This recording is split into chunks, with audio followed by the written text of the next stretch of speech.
الحمدللہ الحمدللہ رب العالمین والصلاة والسلام علی سیدنا وسندنا ومولانا وملجانا ومأوانا نبینا محمد صلی اللہ علیہ وسلم ورسوله النبي الكريم الأمين المكين الحميد الرؤوف الرحيم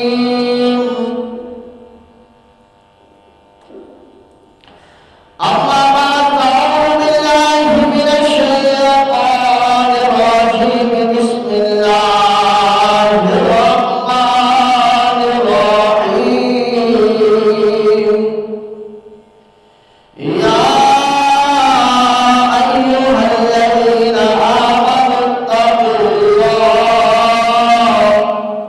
حق تقاته ولا تموتن إلا وأنتم مسلمون صدق الله العظيم وصدق رسوله النبي الكريم الأمين اللهم رب اشرح لي صدري ويسر لي أمري واحلل عقدة من لساني يفقهوا قولي اللهم رب زدني علما نافعا اللهم رب زدني علما خدا وہ ہے جو ہر قطرے کو دریائے عام کرے میرا نبی وہ ہے جو ساری خلقت کا انتظام کرے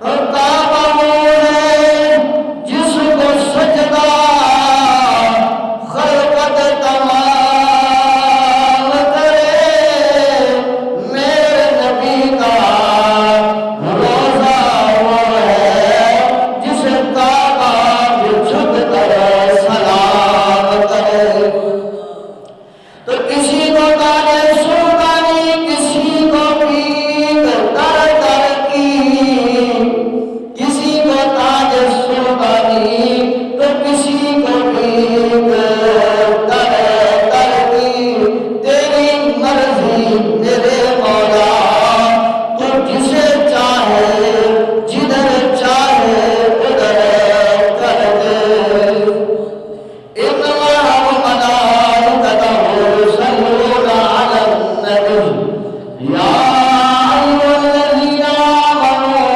صلوا عليه وسلموا تسليما